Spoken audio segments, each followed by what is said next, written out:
आज हम बात करने वाले हैं विभाज्यता के नियम। विभाज्यता के नियम से संबंधित ये हमारी दूसरी क्लास होने वाली है। ये हमारी विभाज्यता से संबंधित दूसरी क्लास है। इसके पहले हमने 2, 3 और 4 से विभाज्यता का नियम अच्छी तरह से आपको समझा दिया है। उम्मीद करता हूँ वो क्लास आपने देखी होगी और आपको समझ में भी आया होगा। ये हमारी दूसरी क्लास है। इसमें हम कई सारी चीज़ों को समझेंगे। जो चीज़ें इसमें छूटेंगे हम तीसरी क्लास में कवर कर लेंगे। उसके बाद जो फाइनल क्लास होगी उसमें हम कुछ क्वेश्चंस को देखेंगे, किस तरीके के प्रश्न आपसे पूछे जाने वाले हैं। तो उन प्रश्नों को भी आप जरूर देखिएगा, ठीक है। तो यहाँ पर हम शुरुआत करते हैं इस क्लास की 5 से विभाज्यता। 5 से विभाज्यता में क्या क्या होता है इस चीज को आप ध्यान से समझिए। यहाँ पर हम देखेंगे जिस संख्या का अंतिम अंक 0 या 5 हो वह 5 से पूरी तरह विभाज्य होगी। ध्यान रखिएगा, ये नियम जो मैं बता रहा हूँ लगातार, जो पिछली क्लास में मैंने बताया था उनको भी आप नोट कर लीजिएगा। ये भी इनको चाहे तो आप स्क्रीनशॉट ले लीजिए, बाकी इनको पूरा नोट करके रखिए। गणित की आपकी जो फेयर एक तरफ से बन जाएगी, नोट्स इसको बना लीजिए, ये आपको आगे काम में आएंगे। चलिए यहाँ पर देखते हैं, जिस संख्या का अंतिम अंक 0 या 5 हो वह 5 से पूर्णतः विभाज्य होगी। पूर्णतः यानी पूरे तरीके से। चलिए यहाँ पर देखते हैं, इसमें पहले वाली जो संख्या है क्या है 6895। तो इसमें देखो अंतिम अंक क्या है 5 है और दूसरे में क्या है 0 है। तो ये दोनों संख्याएं 5 से पूरी तरीके से विभाजित हैं। हमको सिर्फ अंतिम अंक देखना है, बाकी कोई मतलब किसी भी संख्या से नहीं होता है। तो यहाँ पर देखेंगे 5 से हम इसको भाग करके हम आपको दिखा देते हैं।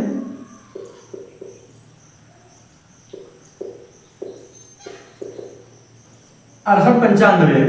अगर हम इसको भाग करके देखें तो क्या होगा, 5 एकम 5 होगा, 1 बचेगा, 8 आएगा, 5 3 15 हो जाएगा, फिर 3 बचेगा 19 आएगा, फिर क्या होगा 5 7 35 आएगा, फिर 4 आएगा, फिर 5 आया और 5 9 45। पूरा कट गया कि नहीं कट गया? यानी अंतिम अंक 5 होने या 0 होने की दशा में वो सारी संख्या यानी पूरी संख्या जो होती है ये 5 से पूरी तरीके से विभाज्य होगी, पूर्णतः विभाज्य होगी। समझ में आ गया? जिन संख्याओं के अंत में 0 या 5 होगा वह संख्याएं क्या होंगी 5 से पूर्णतः विभाज्य। ठीक है, चलिए हम आगे देखते हैं। इसको मिटा दे रहे हैं, ये आपको समझाने के लिए बताया था ताकि कोई कंफ्यूजन नहीं होना चाहिए मन में। ठीक है, इसे लिखिएगा जरूर एक बार। चलिए यहाँ पर देखते हैं, इनको लिख लीजिएगा। 6895 के इकाई है। इसमें ये भी लिख सकते हैं कि जिस संख्या का इकाई अंक 0 या 5 हो वह संख्या 5 से पूरी तरीके से विभाजित होगी। इकाई अंक क्या होता है इसकी जो बाद वाली क्लास होगी हम उसमें पढ़ने वाले हैं, तो इकाई अंक भी आपको समझ में आ जाएगा।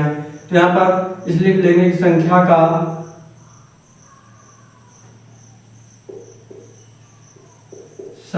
का इकाई अंक या अंतिम अंक लिख लीजिए। अभी इकाई अंक का मतलब क्या होता है, जो सबसे किनारे हो। इकाई अंक, दहाई, सैकड़ा, हजार, तो आपको ये चीज समझ में आती है। का इकाई अंक 5 रहता है,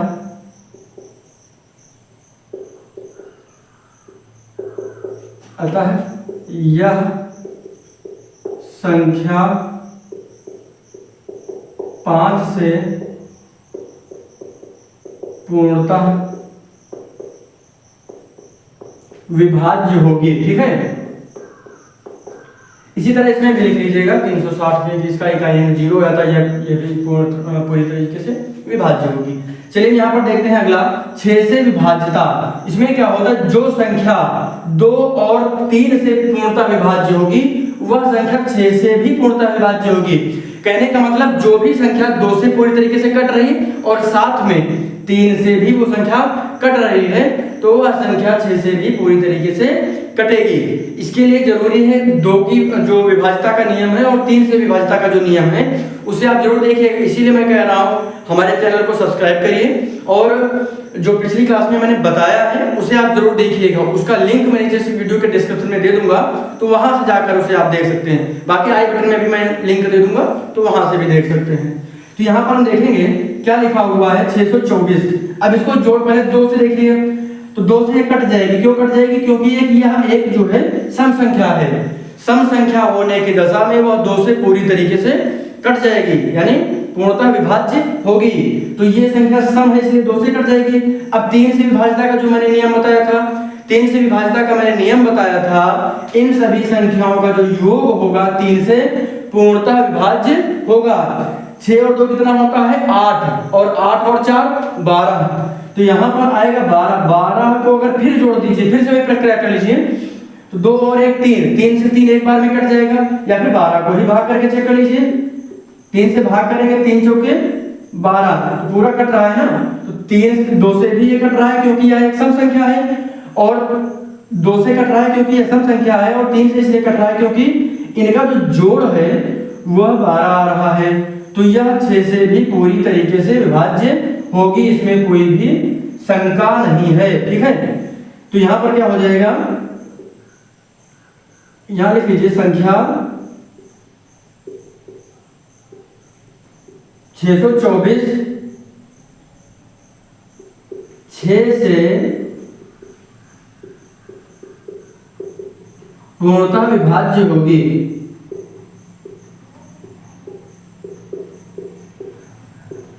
ठीक है, पूर्णतः विभाज्य होगी। अब आगे देखिए 7 से, ये थोड़ा सा समझने की जरूरत है। इसको, इस चीज को ध्यान से देखिएगा, क्योंकि ये थोड़ा सा लगता है कई बार बच्चों को समझ में नहीं आता। मैं क्लास में बताता हूँ तो भी कई बच्चे से बोले हैं कि ये थोड़ा सा एक बार फिर बता दीजिए, तो मैं इसीलिए अभी से कह रहा हूँ, इसको ध्यान से समझिएगा, ध्यान से इसको समझिएगा।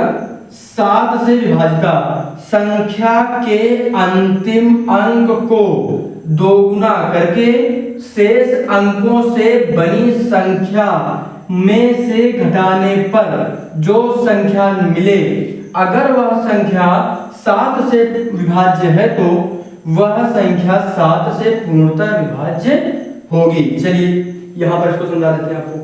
कह रहा संख्या के अंतिम अंक को दोगुना करके, तो यहाँ पर कितना है, इसको 4 दोगुना करेंगे 2 को, तो कितना हो जाएगा? 4 हो जाएगा, करके शेष अंकों से बनी संख्या में से, तो यहाँ पर क्या करेंगे, इसको 4 हो जाएगा, 2 का दोगुना हो जाएगा 4, और शेष कितना है? शेष अंकों से बनी संख्या क्या है? 39। तो यहाँ पर 39 माइनस 4 कर देंगे। अब इसको घटाएंगे तो कितना बचेगा? यहाँ पर 9 से 4 चला जो घट जाएगा तो 5 बचेगा, यहाँ पे बचेगा 3। कितना आ गया? 35। अब ध्यान से समझिए, 35 जो है 7 से कट जाती है। किससे कटेगी? 7 से। 7 बचे 35 होता है ना, 7 बचे 35, तो 5 कट गई ना 5 बार में।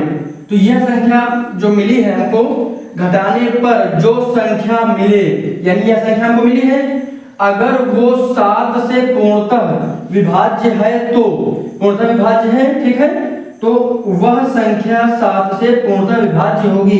यानी यह जो संख्या है यह 7 से पूर्णतः विभाज्य होगी, पूर्णतः विभाज्य होगी। ठीक है, चलिए इसको एक बार फिर से देख लीजिए। संख्या के अंतिम अंक को दोगुना करके, अंतिम अंक यहाँ पर 2 है, मैंने इसको दोगुना किया, 4 हो गया। शेष अंकों से बनी संख्या, शेष अंकों से बनी संख्या में तो कितना बचा है? 39। 39 से घटाने पर, तो इसको घटाया गया, माइनस किया गया, जो संख्या मिले, तो क्या मिला है? 35। अगर वो 7 से पूर्णतः विभाज्य है तो 7 से पूर्णतः विभाज्य है, शेष पर कुछ नहीं बच रहा है, तो वह संख्या 7 से विभाज्य होगी। यानी जो ये लिखा हुआ है 392, यह 7 से पूर्णतः विभाज्य होगी। समझ में आ चुका है? उम्मीद करता हूं आपको ये पूरी क्लास समझ में आ गई होगी। ये विभाज्यता से संबंधित दूसरी क्लास है। इसके पहले मैंने जो पहली क्लास बनाई उसे आप जरूर देखिएगा। चैनल को सब्सक्राइब करिए। गणित विषय की बेहतर तैयारी के लिए हमारे साथ जरूर जुड़े रहिए। कोई भी दिक्कत होती है तो जरूर कमेंट करिएगा। जो चीजें ना समझ में आए उसे भी कमेंट करिएगा। अभी फाइनल क्लास बाकी है तो उसमें जो भी चीजें छूट रही हैं उनको भी हम कवर कर लेंगे, और उसमें हम किस तरीके के प्रश्न बनते हैं उनको भी वहां पर समझने वाले हैं, बताने वाले हैं, तो उनको भी जरूर देखिएगा। तो समझ में आ गया आपको? जिस संख्या का अंतिम अंक 0 या 5 होगा वो 5 से कटेगी, अगर 2 और 3 से कोई संख्या कट रही है तो वह 6 से भी कटेगी। और उसके बाद 7वीं से विभाज्यता का नियम क्या है? अंतिम अंक को दोगुना करके जो बच रही संख्याएं हैं, जो भी संख्या बचेगी उससे घटा देंगे, और जो संख्या मिलेगी अगर वह संख्या कट रही है 7 से तो 100% क्या होगा?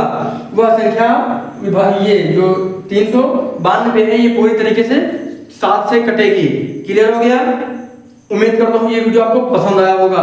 अगर वीडियो अच्छा लगे तो लाइक जरूर करिएगा। वीडियो को पूरा देखने के लिए आपका बहुत बहुत धन्यवाद।